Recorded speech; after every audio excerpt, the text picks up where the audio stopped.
Hello, BookTube. This is Aaron from Aaron Read a Book or Aaron Read a Book. Um, I thought I'd do a bit of a Friday reads update today and maybe a bit of a Jane Austen July TBR as July is fast approaching. Um, didn't read a great deal in the last week or so because I've been reading a big book, which we'll get to. Um, I did complete True Grit, which I really loved actually. It was um, such sort of it's quite a simple story. It's very Maddie, who you see there, I think her name's Maddie. Her father is shot and killed unfairly, um, and she's like 14 years old, and she goes to this town to where he was shot to hire Rooster Cogburn. Um, Although she doesn't know it's going to be Rooster Cogburn, she just asks for the meanest marshal, um, and one who has true grit. And it, um, Roosters who she picks. Yeah, so the story is basically she hires Rooster and then they go and track down the killers. It's very simple. It's not like some great Lord of the Rings adventure. It's only a small book as well, but that's what really impressed me about it. It's so sort of concise. Um, but the great thing about it is sort of the dialogue is so funny and the characters are all really funny. Um, I would say this is a really good book for people who have never read a Western before because it's there is sort of extreme violence and some quite horrifying scenes in it, but it's just a joy to be with these characters and they're so funny together. Um, and then you have the LaBouffe as well. He's another. Oh, I think he's a Texas Ranger that's been sent by um, Maddie's mother. But Maddie's just a great sort of sassy little character, and she's writing the book from the future. Um, but yeah, I do wonder if Charles Portis has any other good books because he doesn't seem to have written a lot in his lifetime. He seems to only have 4 or 5 novels, um, and I've never heard anyone speak about any other of his books. So if you've read any other Charles Portis and enjoyed it, please let me know. I'd happily read another one of his books. Yeah, so that was great. The other book I've been reading is Reread, which is Jane Eyre by Charlotte Bronte. Um, I did read this about 20 years ago, um, and um, I remember liking it then. But I then about 5 years ago, I found the copy I read, and it was a Reader's Digest abridged version. So I don't feel like I've actually read it. And I recently read The Tenant of Wildfell Hall, and I really loved it. And I thought, oh, I need to revisit the Brontes. So I'm a big fan of Wuthering Heights, which I've read multiple times, but I've only read Jane Eyre once, and it was in the abridged version. Um, yeah, I'm enjoying this so far. It feels really easy to read for a book of this time period. Very sort of almost modern style writing. I'm guessing most people know the story of Jane Eyre, so I won't go into that. Um, yeah, it's funny. Like a lot of the characters in Bronte novels seem to be sort of a holes, but Rochester's a bit of an a hole. He's a bit of a trickster. I like how all her characters, none of them are good looking. It's quite funny. Like I don't think you'd get that so much in modern romances. But I'd completely forgotten about the that it starts from her childhood. So maybe that wasn't in the.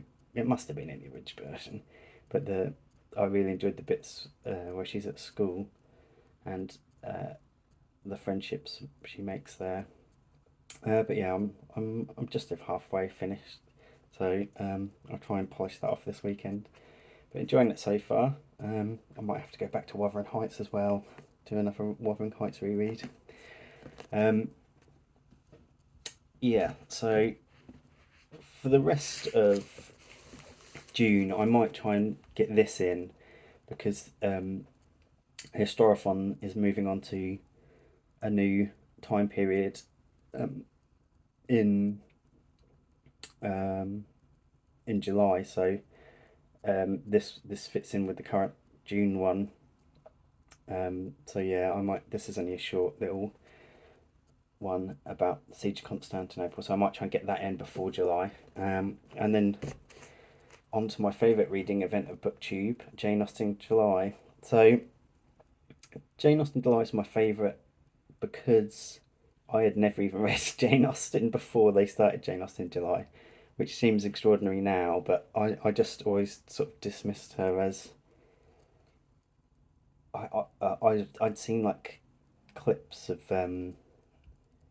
period dramas and stuff and thought, oh, that looks very stuffy and boring. And I just thought, I don't really want to read a stuffy, boring period drama book. Oh, how wrong I was.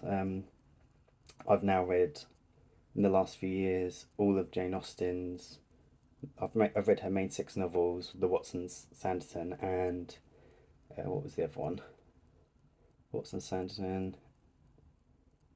It's gone out of my head. The other one as well that was unfinished. Oh, Lady Susan, that was finished, but it's novella. Um, and like I fully think she's like my favourite writer now. So Jane Austen July has been a great success with me. Um, but yeah, so last year I reread Persuasion because I'm rereading them in the order I first read them. I've only read them all once, so this year I'm on to the big one, Pride and Prejudice. So I feel like I know this book so well because I've watched the films so many times since I first read it as well. And the BBC TV series twice. I prefer the BBC TV series, but the film's beautiful as well. Yeah, so I'm sure I will enjoy this. How can you not? And the other thing I've read non-fiction wise for Jane Austen is I read Claire Tomalin's autobiography of her, which I really liked, but not as much as her autobiography of Samuel Pepys, which is amazing. That's my favourite book last year.